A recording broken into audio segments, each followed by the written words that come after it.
اس لیے کہ ہم دنیا کی واحد سپر طاقت ہیں. God. اسرائیل کے پاس B-52 بمبار طیارے نہیں ہیں. آپ یہ کہہ رہے ہیں اسرائیل کے پاس بنکر بسٹر نہیں الٹیمیٹ ہے. سپر پاور میں ہی ہوں، آپ یہ کہہ رہے ہیں؟ جی اس نے یہ کہا ہے. یہ دنیا کو رجسٹر ہو چکا ہے. آپ 5 دن نہیں ابھی تو خیر لگیں گے نا دن. ابھی تو جب بنکر بسٹر استعمال ہوگا جو کچھ میری اطلاعات آ خواہش رہی ہے تھی، یہ کہ درست ہے؟ یہ ویریفائی کیجئے گا کہ جو ایک اور بحری بیڑا بھی موو کرایا جا رہا ہے اس طرف. نہیں اس میں افواہیں کیا، یہ تو باقاعدہ ان کا اچھا، وہ بھی ہو گیا ہے. پھر یہ کہ آئل ٹینکر چلے گئے ہیں وہاں پہ جو جنگ کے لیے استعمال ہوتے ہیں. اب سوال یہ اٹھتا ہے کہ کیا وہ واقعی جیسے کہ اس کے مثلا یہ جو جس بات پہ وہ بہت ناراض ہوا ہے اس سے کارلسن سے، یہ دیکھو ٹکر کا ہمیں بیک گراؤنڈ بتانا ہوگا جی. یہ پہلے فاکس ٹیلی ویژن جو کہ بہت چہیتا ہے اس کا بہت مشہور بہت مقبول اینکر، یہ بائیڈن کے دور میں یہ نکل گیا. پھر اب وہ خود اپنے طور پر وی لاگ کرتا ہے اور یہ وہ شخص ہے جو کہ بہت زیادہ دل سے ٹرمپ کا حامی ہے، بٹ یہ بنیاد پرست ہے میگا میک امریکہ گریٹ اگین. وہ یہ کہہ رہا ہے، اس نے جس بات پہ یہ اتنا غصے میں آیا ہے، اس نے کہا ہے کہ مجھے یہ خدشہ ہے. یہ کس نے کہا ہے؟ ٹکر نے کہ مجھے یہ خدشہ ہے کہ مثلا کہ جیسے لنسی گرام جیسے لوگ یہ پش کر رہے ہیں ٹرمپ کو، جو کہ جو کہ شاید امریکی امپائر یعنی سلطنت امریکہ کے خاتمے کی طرف لے جائیں، کیونکہ اس کے ذہن میں یہی بیٹھی ہوئی ہے کہ اگر امریکہ انوالو ہوگا تو صرف اس کی فضائیہ انوالو نہیں ہوگی، ایٹم بم کو ختم کر کے یہ واپس نہیں آ جائیں گے، بلکہ بوٹس آن گراؤنڈ کی سچویشن میں جائیں. ٹکر یہ مانتا ہے اس بات کو، اسے یہ خدشہ ہے. اسی لیے اس کو جو ہے اس نے جو آخری ٹویٹ میں بمبار کے بعد نہیں، ٹکر کی بات میں وزن لگتا ہے نا سر. بمبار استعمال ہونے کے بعد اگر فیسلٹی نہیں رہتی تو ایرانی ریئیکشن بھی تو ہوگا نا، جس میں انگیجمنٹ کیا ہوگا. ایرانی کے پاس بھی فضائیہ ہے، نہیں کیا میزائل ہے. کون سی تو ابھی تک استعمال کیوں نہیں کی؟ ابھی 12 گھنٹے ہے نا، تو اس کے بعد استعمال کر لیں، دیکھی جائے گی. کس کے خلاف؟ امریکہ جانے کے ہیں جہاز، اتنی دور تو نہیں جا سکتے.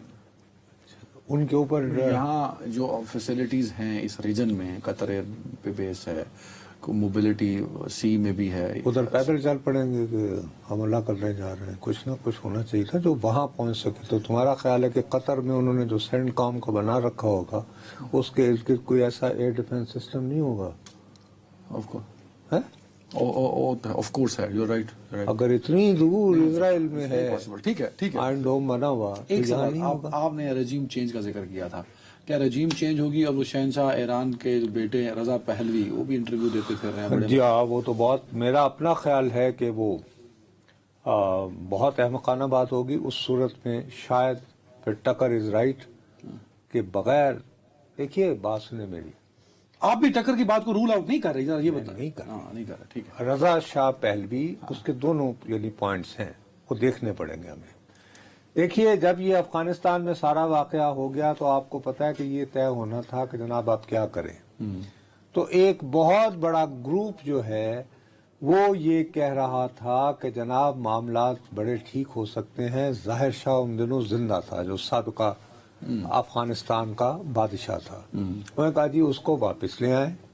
اور ظاہر شاہ کے زمانے میں سیاسی جماعتیں بھی کام کرتی تھی، قومی اسمبلی، یعنی کہ وہ ایک ایسا بادشاہ بن کے واپس آ جائے جیسے کہ برطانیہ کا بادشاہ ہوتا ہے.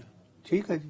اور اس طرح یہ کہ افغانستان میں یونٹی رہے گی اور باقی جمہوریت آ جائے، سیاسی جماعتیں اور پارلیمانی نظام ہو جیسے پہلے چلا ہے ظاہر شاہ کے زمانے میں. اس کا تختہ الٹ کے سردار داؤد تھے پھر وہ. ٹھیک ہے صاحب. افغانستان، اب ایران کے بارے میں کچھ لوگوں کا یہ خیال ہے کہ صاحب اگر لوگ جو ہیں، ایک تو سب سے بڑی بات یہ ہے نا کہ ابھی تک ایک ذرا ٹھنڈے طریقے سے سوچیں 30 سیکنڈ کمائنڈ پر جلدی یار. نہیں آپ کو لگا نہیں ٹائم ہے، ابھی ہمیں وہ چین کی بھی بات کرنی پڑے گی. اچھا چلو. بات یہ ہے کہ اگر واقعتاً ان کا تو یہ خیال تھا کہ جیسے ہی حملہ ہوگا تو ایرانی عوام باہر آ جائیں گے، خاص طور پر خواتین جو ہیں وہ تہران کے بازاروں میں کھڑی ہو کر وہ جو نعرہ انقلاب زر زمین آزادی زر زمین آزادی وغیرہ نہیں زر زمین ایک نعرہ لگا تھا ابھی بھی ریسنٹلی ایک لڑکی کے واقعے پہ. ہاں ٹھیک ہے. وہ جو کرد لڑکی کو جو وہ ابھی تک نہیں ہوا. اب میں نے کل کہا وہ اس وجہ سے نہیں ہوا کہ ایرانی جو ہے وہ بڑے قوم پرست تیسرے کو نہیں برداشت کرتے. اب یہ جب فرض کیا خدا نخواستہ صورتحال ویسے ہی بڑی جیسے کہ میں بڑھتے ہوئے دیکھنا کہ یوں ہوتا ہے کہ جی واقعی P-52 بھیج کر یہ اپنے مقاصد حاصل کر لیتا ہے تو کیا ایرانی عوام اپنی قیادت کے خلاف کہ بھائی صاحب کیا آپ ہمیں کیا خواب دکھاتے رہے. اچھا تو اس صورت میں ایک جی ٹھیک ہے بول رہے کمپلیٹ. اس صورت میں پھر یہ کہ پھر تو انارکی اور کیوس پھیلے گا. بڑھے گا آپ کہہ رہے ہیں اسی صورت میں بڑھے گا انارکی. اچھا ایک تو آپ ایک بات کر میں چین پہ آتا ہوں, بریک لے لوں, چین پہ آؤں گا, لیکن میں جاتے جاتے یہ بتا دوں آپ نے بھی ایک بات کی تھی کہ اسرائیل اکیلے ایٹامک فیسلٹیز کو نہیں ڈسٹروائے کر سکتا. جرمن چانسلر کہیں گفتگو کر رہے تھے تو وہاں انہوں نے یہی بات دہرائی ہے کہ اسرائیل کی یہ کیپیبلٹی نہیں ہے کہ ایران میں, تو اس کے لیے امریکہ کو انوالو ہونا پڑے گا. یہ جرمن چانسلر آن میڈیا ابھی کہہ دیا ابھی تو وہی بات کی ہے. چلیں ایک وقفہ ہے, ایک وقفے کے بعد چین کے ہم ڈسکس کر کے ذرا پھر ہم FBR اور ٹیکس اور بجٹ کی صورتحال پہ آئیں گے ایک بریک کے بعد. Welcome back. نو صاحب ایک دیسی سا سوال ہے جو لوگ تھڑے پہ بیٹھے بات کر رہے ہیں, وہ کہہ رہے ہیں جی ایران پہ بات ہو رہی ہے, امریکہ اور اسرائیل آ رہے ہیں, تو اس خطے میں دو بڑی پاورز ہیں چین اور روس, تو وہ بھی تو کچھ نہ کچھ کریں گے, کیا کریں گے؟ کیوں کریں؟ سب سے زیادہ میرا اپنا خیال ہے کہ جو بہت بڑا مقصد جو ہے وہ ایران کو تھلے لگانے کا یہ بھی ہے. دیکھو ان دا اینڈ ابھی G7 کانفرنس میں تھا نا, ٹھیک ہے, وہاں پہ اس نے مودی اپنے یار کا انتظار نہیں کیا, جہاز پکڑ کے واپس آ گیا. مودی پہنچا لیٹ. بہرحال اور انڈین جو ہے وہ ایکسپیکٹ کر خیر anyway میں عرض یہ کر رہا ہوں کہ اس کو سب سے زیادہ ایران سے گلہ یہ بھی ہے کہ چین اس سے روزانہ 1.8 ملین بیرل جو ہے وہ تیل خریدتا ہے. 13 سے 16% جو ضروریات ہیں پیٹرولیم کی چین کی پیٹرولیم کی ضروریات وہ ایران سے خریدتا ہے, جبکہ امریکہ نے اس پر پابندیاں لگا. اسی لیے ہم بیچارے اب ہمارے ہاں آج کیا ہو رہا ہے, ہمارے ہاں بھائی ابھی سے لائنیں لگی ہوئی. کل آپ نے ویسے بولا تھا لگ گئی لائنیں آج بابا, اس لیے کہ ایران سے جو تیل سمگل ہو کر آتا تھا وہ تو ہم کاؤنٹ ہی نہیں کرتے تھے. اب جو ایران سے تیل سمگل ہو کر ہمارے جو ہے پوری معیشت میں آتا تھا, ابھی ساؤتھ پنجاب کے بھی بہت سارے جو ہیں تمہیں پتا ہے کہ پیٹرول پمپ صرف اس لیے بن رہے کہ وہاں پہ وہ بیچتے ایرانی پیٹرول. ٹھیک ہے. اچھا ان کو پکڑنا کس نے تھا؟ کسٹم انٹیلیجنس نے نا. کسٹم انٹیلیجنس کون سے ادارے کے تحت آتی ہے؟ FBR کے تحت آتی ہے. جی ہاں, تو FBR صاحب نے ابھی کیا کیا تھا, اس بجٹ میں چپکے سے وہ ڈال دیا. دیکھیں آپ FBR کی تعریف کریں, انہوں نے قانون سازی ایسی کی ہے کہ گرفت میں آئے وہ سارے جو بچ چلتے ہیں. بھائی میرے, اس سے پہلے جو یہاں پر ڈیزل اور پیٹرول ایران سے آ رہا تھا, کسٹم انٹیلیجنس نے کتنی بڑی, ورنہ تمہیں دیکھا ہے کبھی کبھی ایسا ہوتا ہے غیر ممنوعہ فلانا اور سواد پہ کھڑے ہوئے یوں تصویریں ہوتی ہیں, عام طور پر ویسے وہ شراب پکڑی جاتی ہے, پتہ نہیں باقی چیزیں کتنے چلیاں جاتی ہیں, تو یہ ڈیزل کیوں نہیں پکڑا گیا؟ ٹھیک. اب انہوں نے کیا کیا تھا, اور تمہیں پتہ ہے کہ وہ میں نے تمہیں اس دن کہا تھا, ہمیں بھائی دنیا کا کیا بات کریں, ہمارے ہاں مہنگائی آسمان کو چھونے والی ہے. بھائی صاحب آپ بجائے اس کو ایڈریس کرنے کے آپ یہ کر رہے تھے کہ FBR کے افسران کو 1000 نئی قسم کی گاڑیاں دے کر اور ان کو یہ کر رہے تھے, تو وہ سارے اکٹھے ہو گئے. پارلیمنٹیرین میں نے اس دن کہا تھا کہ یہ وزیر خزانہ صاحب غلطی کر رہے ہیں, یہ پارلیمنٹیرین کو دھمکا رہے ہیں. اس کے بعد میں نے کل تمہیں کہا کہ وزیر اعظم صاحب نے ڈیمیج کنٹرول کے لیے بلال اکبر کیانی کو لگایا, اظہر کیانی. اب وہ اظہر کیانی صاحب نے ان کو رضامند کیا ہے, کیونکہ یہ کہہ رہے تھے کہ FBR کسی بھی دفتر میں جا کر کسی بھی کاروباری بندے کو, یعنی جو نیب کو اختیار میسر نہیں ہوا, وہ FBR کے کمشنر اور ڈپٹی کمشنر کو دے رہے تھے کہ جی یہ ٹیکس چوری کرتے ہیں.